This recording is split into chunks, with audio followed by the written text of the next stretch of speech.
Olá, pessoal, tudo bem com vocês? Olá, gente! Estamos aqui mais uma vez e dessa vez para lermos o último capítulo do livro de Mateus. Estamos encerrando o livro de Mateus. Foram acho que 37 ou 38 meditações, porque acho que 37, né? Se eu não me engano. Por aí. Não foram só 28, porque teve um capítulo que a gente leu em mais de uma meditação, e antes de entrarmos no capítulo 1, fizemos algumas meditações. Mas estamos muito felizes de concluirmos o livro de Mateus. Agora vamos para Marcos, se Deus permitir. Nós vamos dar um tempo, isso eu falo para quem está acompanhando, né? Nesse momento aqui, ao vivo ou acompanhando o vídeo, e vamos seguindo, mergulhando no Evangelho. Nos cultos que temos realizado, às terças, temos mergulhado no Evangelho de João. Por exemplo, no momento que eu estou fazendo esse vídeo aqui, hoje é quarta-feira.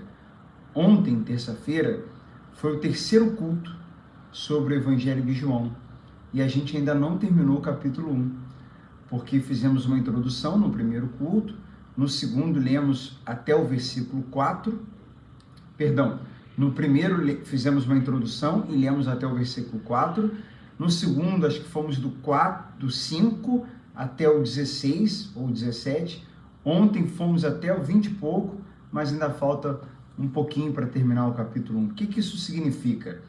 Que enquanto aqui no YouTube a gente lê um capítulo por meditação, às terças nós vamos mastigar mais, vamos mais devagar, né?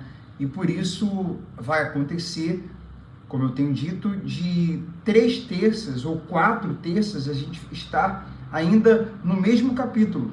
Então convido a todos vocês para participarem desse culto de terça-feira, seja presencialmente, se você está aqui no estado do Espírito Santo, ou acompanhando pelo Instagram a transmissão do culto, porque estamos no início ainda, apesar de irmos para quarta terça-feira, ainda no capítulo 1, tá bom? E mesmo se você estiver assistindo esse vídeo e já ter passado várias semanas, e lá a gente está no 4, no 5, no 7, vale a pena você acompanhar os que a gente estiver e aqueles que ficaram gravados, ok? Vamos orar e vamos começar a leitura do capítulo 28. Michele, por favor, faz a oração.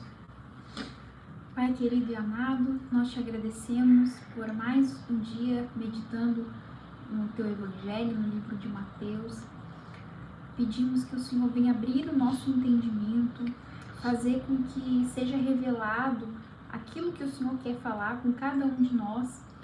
Às vezes, com a gente aqui, vamos transmitir algo para essa pessoa que nós tivemos esse entendimento, esse ensinamento, mas de repente o Senhor tem algo em particular para revelar a essa pessoa de alguma situação que ela tem vivido, que ela tem passado, que ela tem enfrentado, e através dessa leitura que o Senhor possa guiá-la, que o Senhor possa direcioná-la, que o Senhor possa abrir a mente e fazê-la entender a tua vontade, como que o Senhor faria, como que o Senhor reagiria, como que o Senhor se comportaria nessa situação que ela está passando, e até então ela ainda está com esse questionamento, com essa dúvida de como proceder.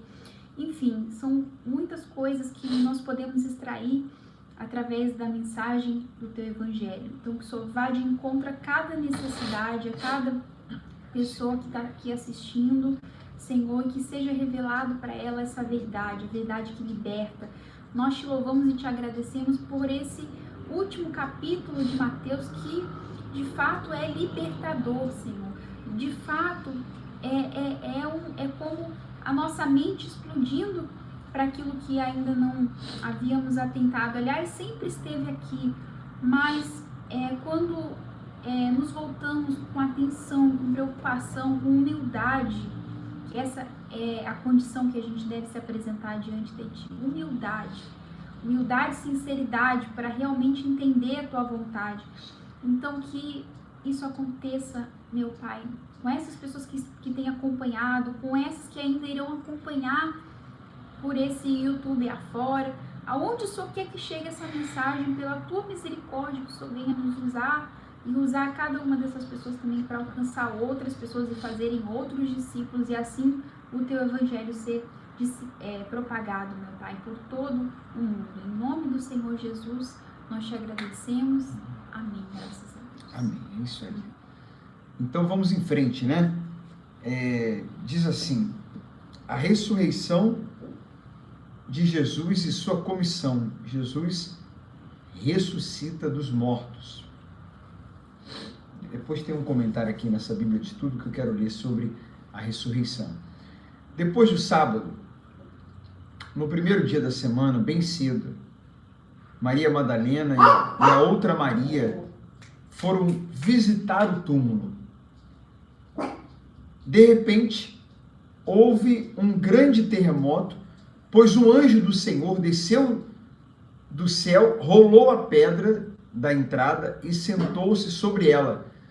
Seu rosto brilhava como um relâmpago e suas roupas eram brancas como a neve. Quando os guardas viram o anjo, tremeram de medo e caíram desmaiados como mortos. Então o anjo falou com as mulheres: não tenham medo, disse ele. Sei que vocês procuram Jesus, que foi crucificado. Ele não está aqui. Ressuscitou como tinha dito que aconteceria. Venham, vejam onde está seu corpo.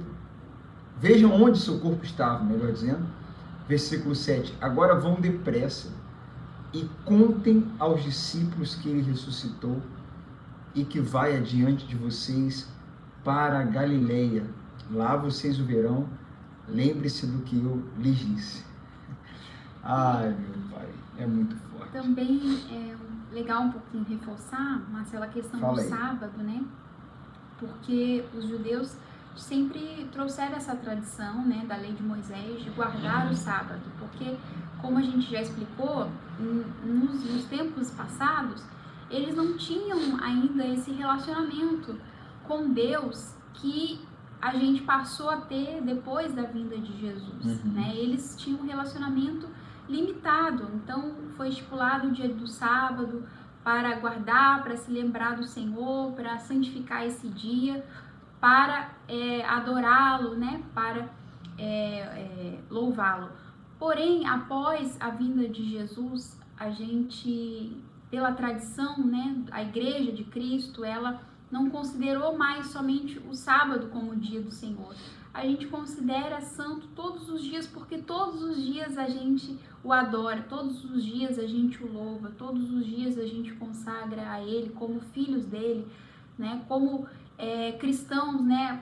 Então a tradição cristã se desconectou dessa tradição do judaísmo, embora os judeus até hoje eles tenham essa tradição de guardar o sábado, porque eles ainda continuam guardando a lei. Mas a Igreja de Cristo já não considerou mais, e aí nos séculos posteriores, né, a vinda de Jesus, não considerou mais o sábado, porque por conta desse princípio, né, que foi aprendido, que todos os dias são santos e são separados para Deus. Né? Também alguns transferiram, né, pela própria tradição, essa coisa, essa atenção, esse foco no sábado foi transferido para o domingo. Mas o que você está falando é que é algo muito além, né, de um dia, muito além do sábado e até mesmo do domingo. É algo de relacionamento, é algo de todos os dias, diário. E a ressurreição, né, o domingo de Páscoa, a gente considera mais importante até do que o nascimento de Jesus, embora a gente não saiba a data certa, a gente comemora o Natal. Mas o domingo de ressurreição é um dia realmente para a gente lembrar esse propósito aqui, né? Que foi estabelecido o reino de Deus aqui nesse mundo. Outra coisa para destacar, que está inclusive aqui no comentário, é a menção a duas mulheres como testemunhas. confere credibilidade à historicidade da narrativa. Um mentiroso não usaria mulheres como testemunhas, uma vez que o testemunho delas era considerado menos confiável que o de um homem. Então, aparecer para as mulheres foi algo intencional. Essa questão do domingo não ter sido no sábado, porque se você perguntasse para os judeus se é o Messias e se fosse ressuscitar, vocês acham que ele ressuscitaria qual dia? Eles, por toda a importância que o sábado tinha a eles, é capaz de eles falarem, não, no sábado. Então ele já quebrou esse paradigma do sábado. E depois quebra também o paradigma das mulheres não serem tão valorizadas, do seu testemunho não ter tanto peso. E Jesus, como sempre, vai quebrando esses paradigmas e vai agindo de forma intencional. Vamos seguir aqui, então, no versículo... E a mulher tinha uma opinião praticamente equivalente a de uma criança, né, naquela época, não tinha nenhum valor. Mas Jesus, mesmo com essa cultura, ele não se importou, isso para ele não tinha consideração, né? Ele apareceu justamente para essas que na época não tinha valorizou, valor, né? Valorizou as mulheres. E é sempre assim, né, Michele? Quando a gente fala Jesus, o Evangelho, então a gente está falando de algo muito mais profundo do que essas diferenças religiosas, essas coisas de gênero, essas coisas religiosas, essas diferenças humanas.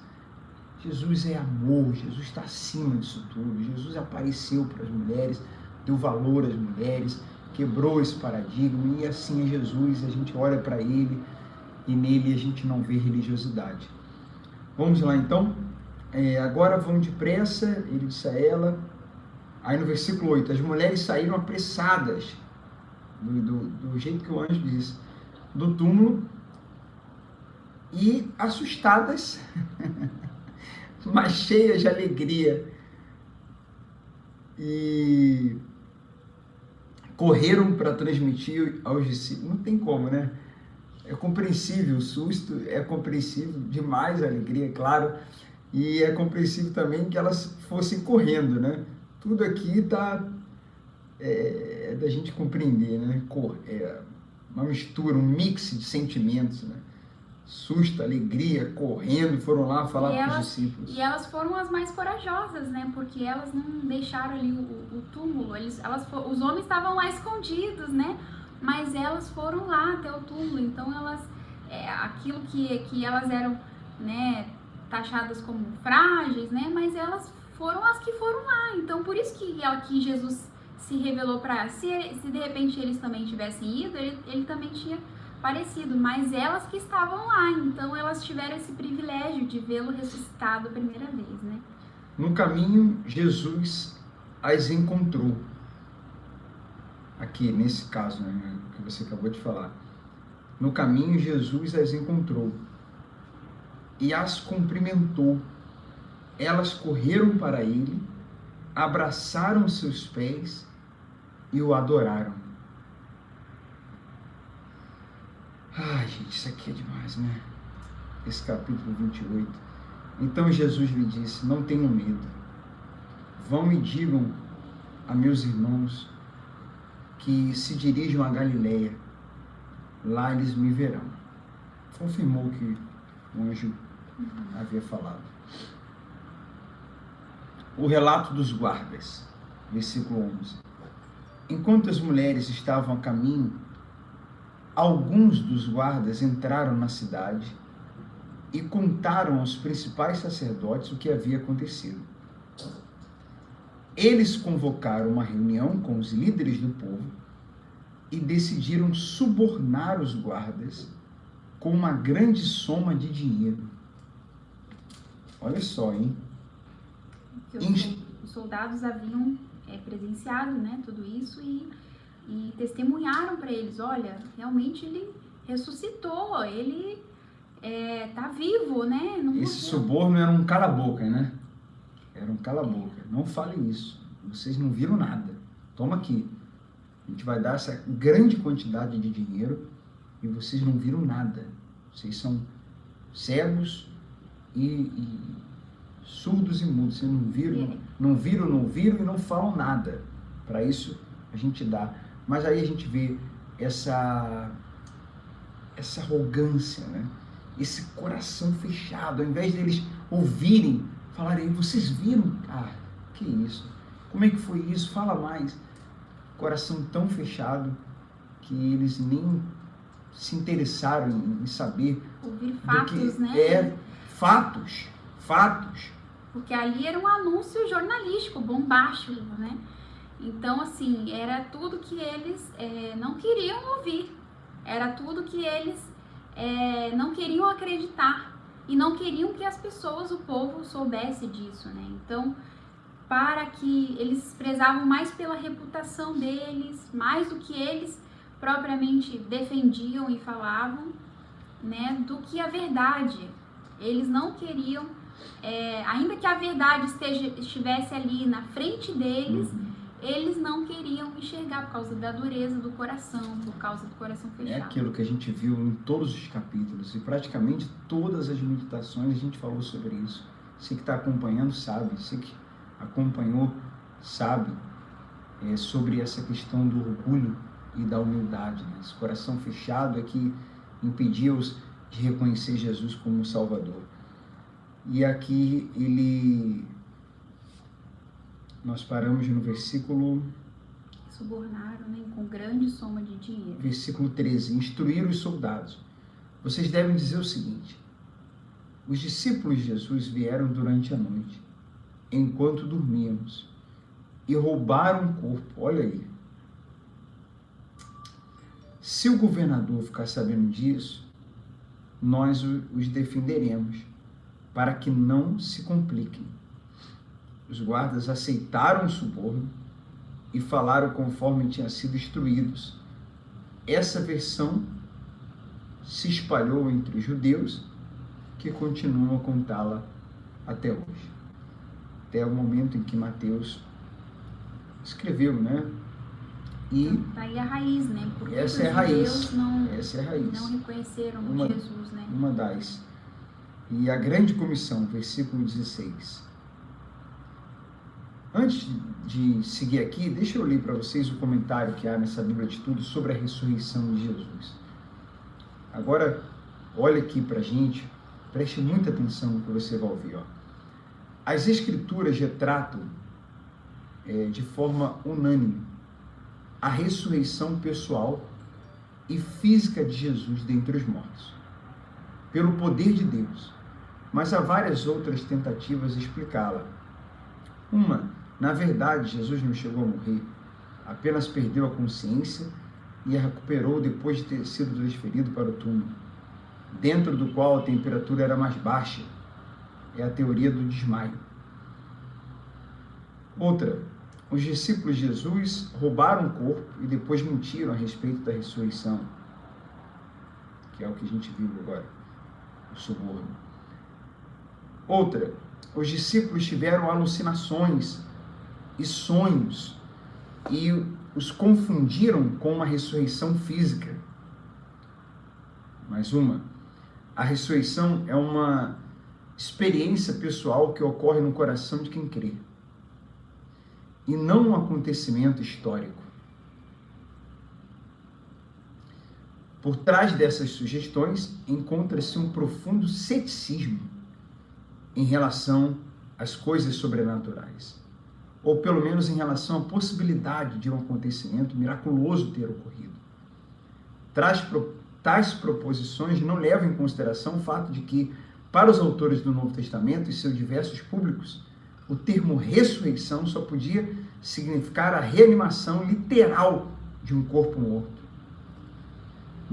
Anotem, gente, medite depois em 1 Coríntios 15. 1 Coríntios, capítulo 15, tá bom? Anota aí, 1 Coríntios 15, depois você medita lá. A historicidade da ressurreição de Jesus e a confiabilidade histórica dos relatos bíblicos são corroboradas pelos seguintes fatos. A prova de um túmulo vazio. 2. A presença de mulheres como testemunhas. Ninguém inventaria uma história em que as mulheres eram testemunhas, visto que o depoimento de uma mulher é considerado menos confiável que de um homem. A gente falou sobre isso. 3. Os relatos variados, mas fundamentalmente unificados, das aparições de Jesus depois da ressurreição. 4. Os discípulos assustados terem se transformado em seguidores destemidos. Isso aqui, deixa eu dar uma pausazinha, está acabando já o comentário. É um dos pontos mais fortes, além do Espírito Santo, mas assim, o entendimento dos discípulos. Espera lá, ele ressuscitou, nós o vimos, até alguns que duvidaram, no caso Tomé, o tocou. Ali já não havia mais, chegou uma hora, a gente vai ver mais para frente, e o Evangelho de Mateus não é o evangelho que mais dá detalhes do pós-ressurreição, mas a gente vai mergulhar em todo o evangelho. Mas o fato é que quando os discípulos tiveram ali a confirmação da ressurreição, então na mente deles é o seguinte: ele venceu a morte, ele disse que estaria conosco, se nós seguirmos com ele, fazermos o que ele manda, ele vai estar conosco. A gente vai falar sobre isso, é o último versículo desse capítulo, que não pode ser lido fora do contexto. Então nós vamos em frente. Eles entenderam que após o seu mestre, o seu Senhor, vencerem a morte e falarem que eles também venceriam, então é uma questão até de comparação e de raciocinar. Se a gente vence a morte, ele ressuscitou, o maior milagre de toda a Bíblia, da história. Eles viram. Então isso deu a eles uma coragem, e a partir desse momento, então, nunca mais eles fugiriam, nunca mais seriam covardes, nunca mais temeriam a nada e ninguém. Eles entenderam que qualquer outra coisa diante da ressurreição era pequeno, era muito pequeno, muito pequeno. Então, agora a gente vê discípulos não mais com medo de nada, nem da morte, nem de nada, nem de ninguém. Então, os romanos, os fariseus, os saduceus, os poderes políticos, religiosos, econômicos, as ameaças de morte, os soldados romanos, nada mais os discípulos tinham medo, porque o mestre, o Senhor deles, venceu a morte. Além de isso ser um fato histórico, isso está registrado na história, porque vamos supor que hoje aconteça de ser disseminado, ou que muitas pessoas acreditam, que Jesus foi uma lenda, algo... Não, as pessoas podem não crer que Jesus era o Filho de Deus encarnado, é um direito que elas têm, mas falar que Jesus não esteve aqui nesse mundo, que não morreu e ressuscitou... Que ele não existiu, né? Que ele não ou esteve que existiu... aqui, isso é um fato histórico, está registrado na história. A gente vê que isso foi um impacto, que houve entre antes de Cristo e depois de Cristo. Então, e os discípulos, além de o verem ressuscitar, eles o viram subindo aos céus, Então, tem outras passagens nos evangelhos que a gente vai ler sobre isso, que eles viram ele subindo aos céus. E Jesus falou: assim como vocês me viram subindo aos céus, o Filho do Homem também vai descer quando voltar, Então, isso foi o que mais deixou, Marcelo falou, encorajados, porque aí eles viram com os próprios olhos, a obra aquilo que Jesus havia dito que se cumpriu. E aí, para fechar, a capacidade, vocês estão entendendo, gente, esse comentário aqui? Se for o caso, vocês, depois na gravação, volta um pouquinho, ouça de novo, porque esse comentário que eu estou lendo aqui é muito forte. No início está mostrando as várias... as conjecturas, de que Jesus não teria ressuscitado. A gente leu acho que 5 aqui. E agora estamos numa lista de coisas que evidenciam, que não tem como duvidar. Então a gente está apresentando aqui os dois lados, da ressurreição. E para terminar, a capacidade dos discípulos de superar o escândalo de seguir um homem crucificado, conforme Deuteronômio 21, 23 indica. Quem morria dessa forma estava sob maldição divina. Não havia no judaísmo nenhum conceito de um Messias submetido à morte e a ressurreição que pudesse ser aplicado de modo conveniente a Jesus. Não faria sentido inventar algo que ninguém consideraria concebível. A conclusão mais razoável, portanto, é que Jesus, de fato, ressuscitou dos mortos. Agora voltemos aos versículos. A grande comissão. Então os 12 discípulos partiram para a Galileia e foram ao monte que Jesus havia indicado. Deixa eu mudar aqui. Havia indicado. Quando viram, o adoraram. Alguns deles, porém, duvidaram. Jesus se aproximou deles e disse: toda a autoridade no céu e na terra me foi dada. Portanto, quer dizer, vencendo a morte, ele afirma: eu tenho toda a autoridade. Toda a autoridade. A chave agora está comigo. A chave agora está comigo. Eu tenho a chave agora. Toda a autoridade me foi dada na terra e no céu. Portanto, aí preste atenção só nesses próximos versículos. Jesus vai terminar, o capítulo vai terminar com Jesus dizendo que Jesus estaria com eles todos os dias, para sempre. Só que tem gente que pega só o último versículo do capítulo, só pega essa parte e fala: Jesus vai estar comigo. Jesus vai estar comigo sempre. Jesus está comigo sempre. Mas Jesus diz para eles, que estaria com eles, dentro de um contexto de ordens que ele dá, de direções que ele dá. E as direções foram essas aqui, ó.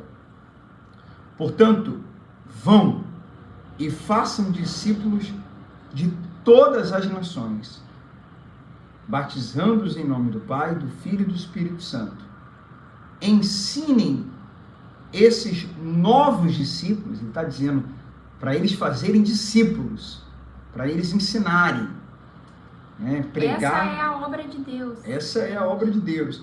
Ensinem esses novos discípulos a obedecerem todas as ordens que eu lhes dei. E lembre-se disso. Estou sempre com vocês, até o fim dos tempos. Quer dizer, esse é o discipulado de Jesus, né? Uhum. Essas foram as ordens que Jesus deu, deixando uma missão. Para todos nós, cada um de nós que somos discípulos dele, né? Uhum. De fazer discípulos, não é levar pessoas à igreja. Esse discipulado chegou a gente, né? Porque eles foram encorajados, né? Eles tiveram coragem de ir, de obedecerem às ordens que nós temos hoje acesso ao Evangelho, né? Então, e naquela época, muitas pessoas não tinham acesso à leitura, né? Eram poucas pessoas que tinham acesso à leitura, à escrita, né? Então, era muito limitado. Então, eles iam de um a um, né, Marcelo? Eles iam de um a um, ficavam um tempo, ensinavam, porque assim como Jesus teve esses 3 anos junto com eles, né? Ensinando, agindo, fazendo junto com eles, além de ensinar, ele ensinava com um exemplo, né? Com um comportamento. Além de falar, de pregar, Jesus mostrava como eles deveriam agir e fazer. Então, isso que é fazer discípulo. Uhum. Geralmente um discípulo é relacionamento, a gente fica ali um tempo com aquela pessoa, a gente cria uma amizade com aquela pessoa, né? E vai primeiro ganhando ela para si, né? Como a gente fala, e depois, posteriormente, através desse relacionamento, a gente ensina, né, a verdade, e a pessoa decide, né, se render, se entregar, morrer, que é o se batizar, e posteriormente aprender a como o Jesus ensinou. Ele fala, né, ensinem esses novos discípulos a obedecerem a todas as ordens que eu lhes dei. Então, tudo que a gente leu aqui, vai ler também, lê em João, né, principalmente, Jesus está falando, ó, ensinem eles a fazer isso, a serem assim como eu ensinei a vocês, que aí eles serão também meus discípulos. Então, Jesus deu as orientações, né? Existe um processo no discipulado, né? Você se relaciona, Quer dizer, ama, ama, ama, ama, amor, amor, amor. Depois você vai se relacionando e ali você já vai ensinando e leva essa pessoa à morte, que é, na verdade, a vida, né?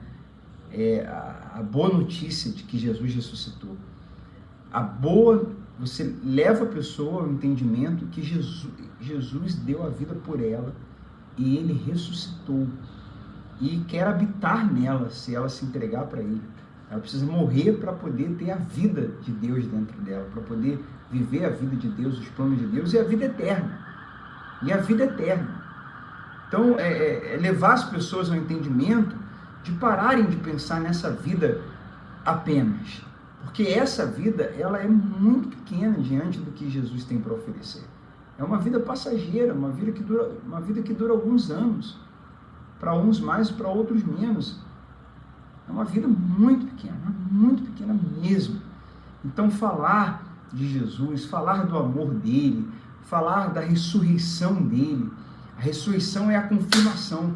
Se não houvesse a ressurreição, como é que ficariam os discípulos? Pô, acabou. Ele ensinou tanta coisa pra gente, curou tanta gente. Mas cadê ele? Nada faria sentido se não houvesse a ressurreição. As coisas ficariam muito soltas e com muita margem de dúvidas. A ressurreição de Jesus quando ele morreu ali, está consumado e ressuscita ali, é o principal mesmo, é Jesus, os discípulos sendo encorajados, dizendo, ó, ali os discípulos mudaram completamente, né? Ó, Jesus deu a vida, morreu pelos nossos pecados, ele está vivo, ele falou isso, falou aquilo outro, ensinou isso, e tanto que eles escreveram aí os evangelhos, e depois veio o apóstolo Paulo, e vem as cartas, e o evangelho vai sendo pregado, e todo mundo sabe, muitos deles que antes fugiam e até negaram, deram a vida por Jesus, morreram por Jesus, foram também crucificados, foram também mortos, não negaram Jesus, tudo isso porque o amor que eles receberam e pela ressurreição, né? Pela ressurreição. Então, gente, vamos nos relacionar, vamos amar. Nós, como filhos legítimos, não temos que temer a morte, né? Não. A gente tem que ter misericórdia, sensibilidade com aquelas pessoas que ainda não têm esse entendimento, porque elas temem a morte, elas acham que a morte é o fim. E a morte, para nós cristãos, não é o fim, ela é a solução, é o começo de tudo. É a solução, é a recompensa, né? É o começo, é o prêmio, é o lucro, né? Morrer em Cristo é lucro. É o início de uma vida eterna com Jesus, é a ressurreição dos mortos ali sendo ressuscitados e tendo um corpo glorificado como de Jesus, os salvos, e vivendo com ele eternamente. Então uma coisa importante a gente ressaltar, o céu não é o fim, né? Porque os nossos irmãos que já morreram em Cristo estão no céu aguardando a volta de Jesus, porque aí sim todos eles ressuscitarão um novo corpo glorificado assim como o de Jesus, para a gente receber a herança, né?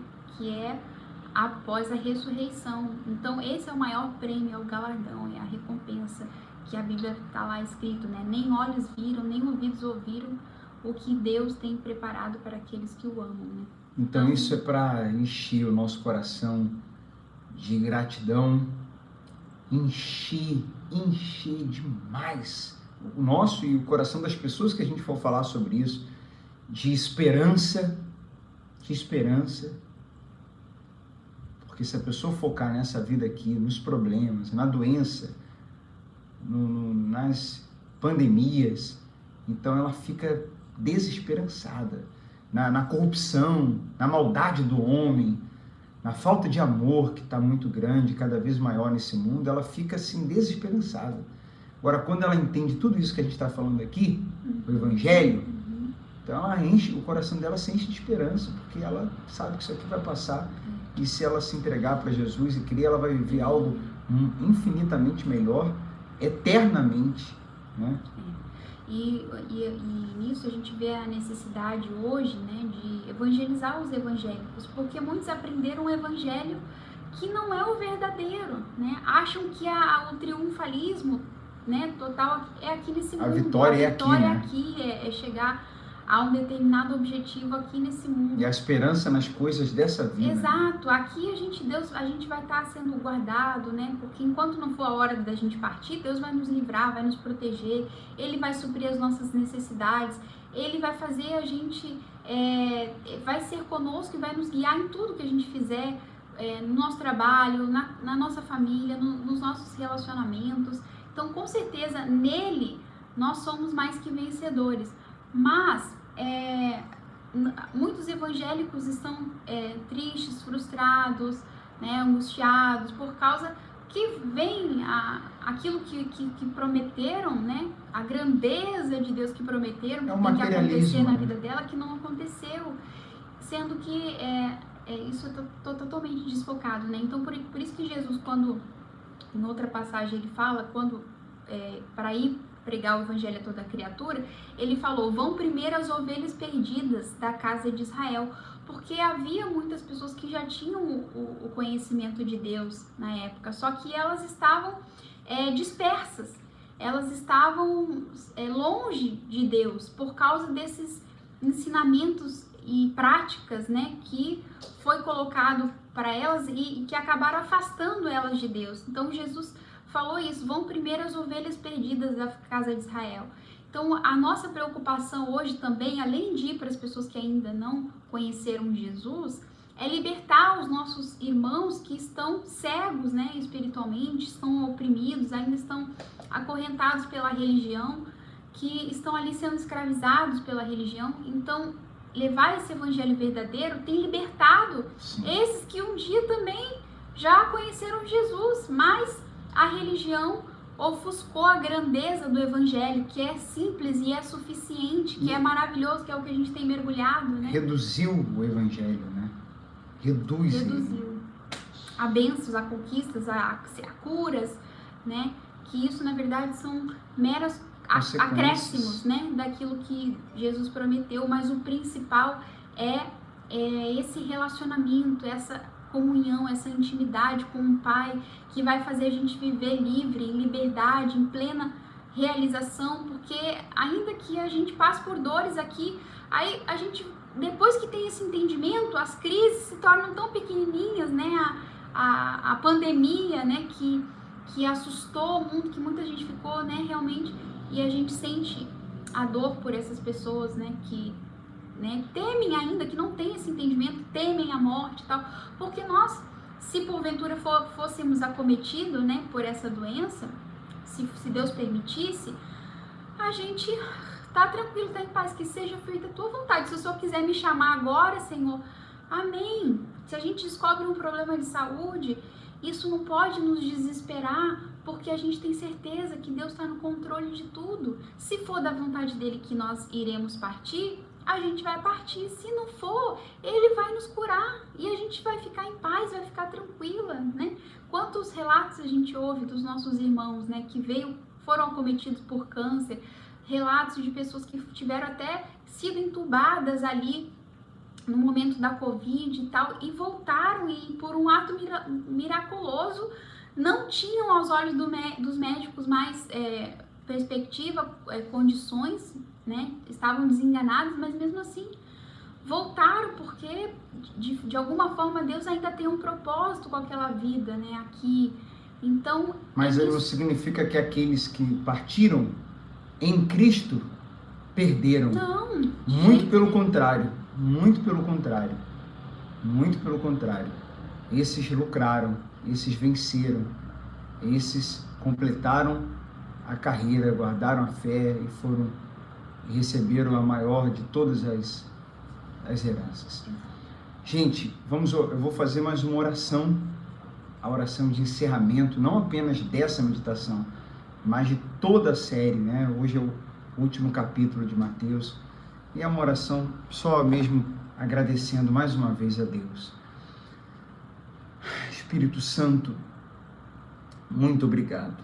Como falamos que o nosso coração com essa mensagem de ressurreição, salvação, nos encha de coragem, como encheu os discípulos, nos encha de esperança, muita esperança, muita esperança, não tristeza, não ansiedade com as coisas dessa vida, mas esperança pelo que está por vir.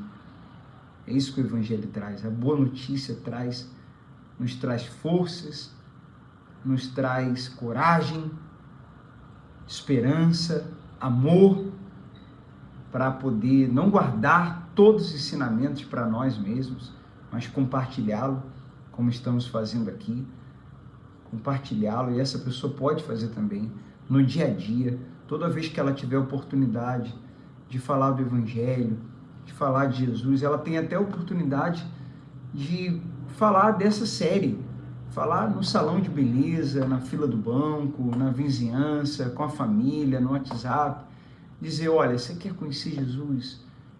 Você tem interesse mesmo? Você tem interesse? Você está disposto a vencer a preguiça, priorizar, organizar o seu tempo de maneira que você tenha tempo para o mais importante na vida, mais importante que tudo? Então eu vou te mandar um canal do YouTube, um vídeo para você meditar. Você vai pegar a sua Bíblia, vai ler junto com eles. É um casal que leu todo o capítulo de Mateus e está lendo os capítulos do Evangelho. Isso é evangelizar. Isso é evangelizar.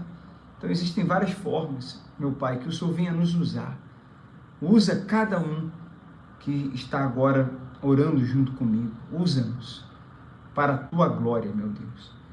Consagre todos esses vídeos. Eu sei que tem a questão do algoritmo, tem a questão de marketing digital, que a gente nem entende muito. Tem a questão... tem algumas técnicas, mas acima de tudo isso, eu consagro esses vídeos a Ti, para que eles se espalhem, que o Senhor venha tocar nas pessoas para ir compartilhando, para ir comentando, para ir curtindo, para que o YouTube entregue esse vídeo para mais pessoas e que chegue a quem o Senhor quiser que chegue, meu Pai.